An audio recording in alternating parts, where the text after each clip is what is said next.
হে আমার রব, এখানে সাপ কেন? আমাকে দুনিয়ায় ফিরিয়ে দিন। আমি এবার ন্যাক আমল করব। আপনার দোহাই। তোমার ধর্ম কি?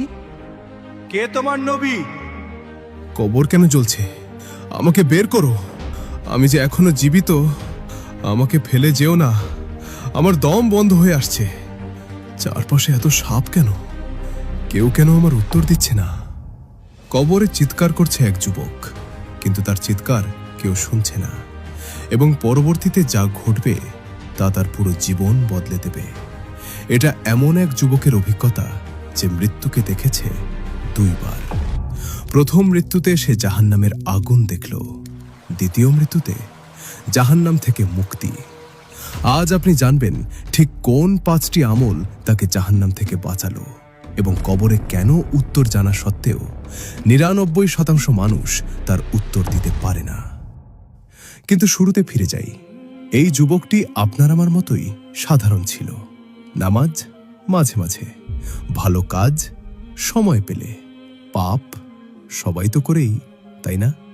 কিন্তু তার একটা বড় সমস্যা ছিল। সে মা বাবার সাথে অত্যন্ত খারাপ ব্যবহার করত।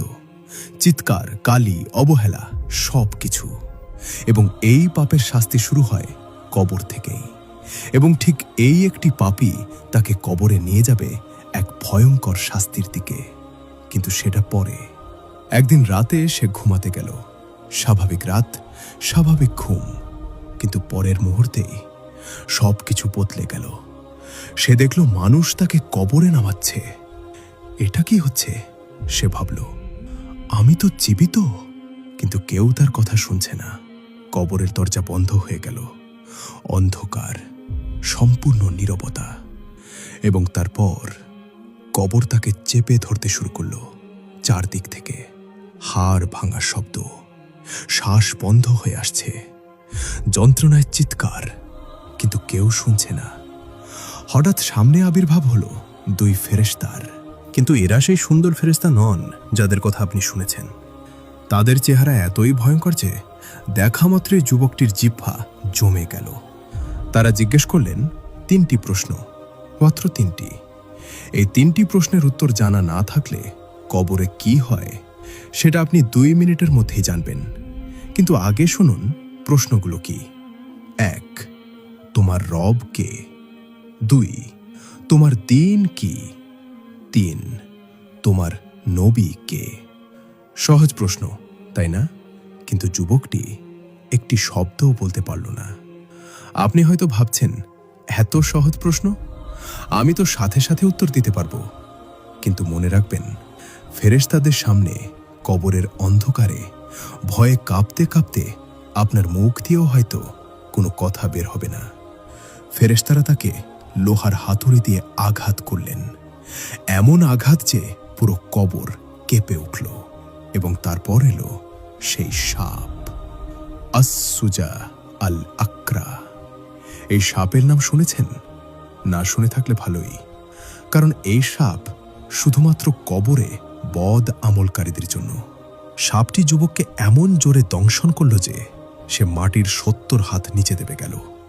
এবং শুধু এটুকুই নয়, পুরো কবর হঠাৎ আগুনে জ্বলে উঠল। চারদিক থেকে আরো সাপ বের হলো, কামড়াচ্ছে, দংশন করছে, আগুন জ্বলছে। যুবকটি চিৎকার করে আল্লাহর কাছে ফরিয়াদ করছে, ইয়া রব, আমাকে ফেরত পাঠাও। আমি ভালো কাজ করব, তোমাকে খুশি করব। ইয়া আল্লাহ, আমাকে বাঁচাও।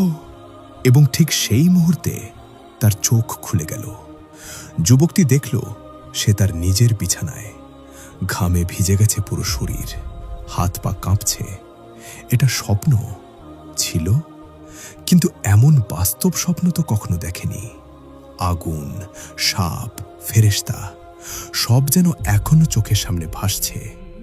মনে আছে আমি বলেছিলাম এই যুবক মৃত্যুকে দেখেছে 2 বার। এটা ছিল প্রথমবার, এবং এটা শুধু একটা সতর্কবার্তা ছিল আল্লাহর পক্ষ থেকে। কিন্তু দ্বিতীয়বার, যুবকটি কয়েকদিন ঘোরের মধ্যে ছিল। কিছু খেতে পারত না, ঘুমাতে পারত না। চোখ বন্ধ করলেই সেই কবর, সেই আগুন। তারপর একদিন সে সিদ্ধান্ত নিল। সে মসজিদে গেল, কান্নায় ভেঙে পড়ল। সিজদায় গিয়ে তওবা করল, হে আল্লাহ, আমি ভুল করেছি, আমাকে ক্ষমা করো, আমি বদলে যেতে চাই। এবং সে সত্যিই বদলে গেল।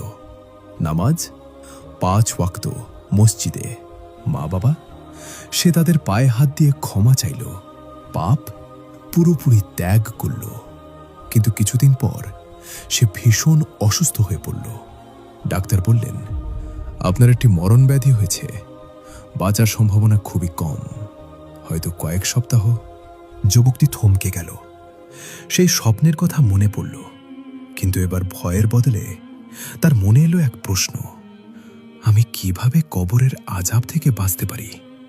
সে দৌড়ে গেল মসজিদের ইমাম সাহেবের কাছে। ইমাম সাহেব তাকে 5টি আমল শেখালেন। আপনিও মনোযোগ দিয়ে শুনুন। 1. সর্বদা ইস্তিগফার করা। আল্লাহ বলেছেন, যারা ক্ষমা চায় আমি তাদের আযাব দেই না। 2. প্রতি রাতে সূরা মুলক পাঠ। এই সূরা কবরে সুপারিশ করবে এবং আযাব থেকে রক্ষা করবে। 3. নামাজ ঠিক রাখা। নামাজ মুমিনের জন্য কবরে নূর হয়ে আসবে। 4. বেশি বেশি সাদকা। সাদকা জাহান্নামের আগুন নিভিয়ে দেয়। 5. কান্নাকাটি করে দোয়া, আল্লাহর কাছে হৃদয় থেকে কান্দুন, ক্ষমা চান। যুবকটি মৃত্যুর আগ পর্যন্ত এই 5টি আমল করল, প্রতিদিন, প্রতি মুহূর্তে। এবং অবশেষে সেই দিন এলো, যুবকটি মারা গেল। কিন্তু এবার কবরে রাখার পর সে ভয় পেল না, বরং এক অদ্ভুত প্রশান্তি অনুভব করল। যখন সবাই চলে গেল, ফেরেশতারা আবার এলেন, কিন্তু এবার তাদের চেহারা সুন্দর, হাস্যোজ্জ্বল। তারা একই 3টি প্রশ্ন করলেন, তোমার রব কে? এবার যুবকটি স্পষ্ট কণ্ঠে উত্তর দিল, আল্লাহ। তোমার দ্বীন কি? ইসলাম। তোমার নবী কে? মুহাম্মদ সাল্লাল্লাহু আলাইহি ওয়াসাল্লাম। সাথে সাথে পুরো কবর নূরে ভরে গেল। যেখানে আগে আগুন ছিল সেখানে এখন জান্নাতের বাগান। যেখানে সাপ ছিল সেখানে এখন ফুলের সুগন্ধ। যেখানে যন্ত্রণা ছিল সেখানে এখন প্রশান্তি। ফেরেশতারা মৃদু হেসে বললেন, তোমার রব তোমাকে ভালোবাসেন। তিনি তোমাকে স্বপ্নের মাধ্যমে সতর্ক করেছিলেন। তুমি সেই সুযোগ নষ্ট করোনি। তুমি তওবা করেছ, বদলেছ, তুমি আমল করেছ। আজ তুমি সফল। যুবকটি আল্লাহর শুকরিয়ায় সিজদায় পড়ে গেল। এই ঘটনা থেকে আমরা কি শিখলাম? প্রথমত, আল্লাহ আমাদের সুযোগ দেন। কখনো স্বপ্নে, কখনো অসুস্থতায়, কখনো কোনো ঘটনায় তিনি আমাদের সতর্ক করেন।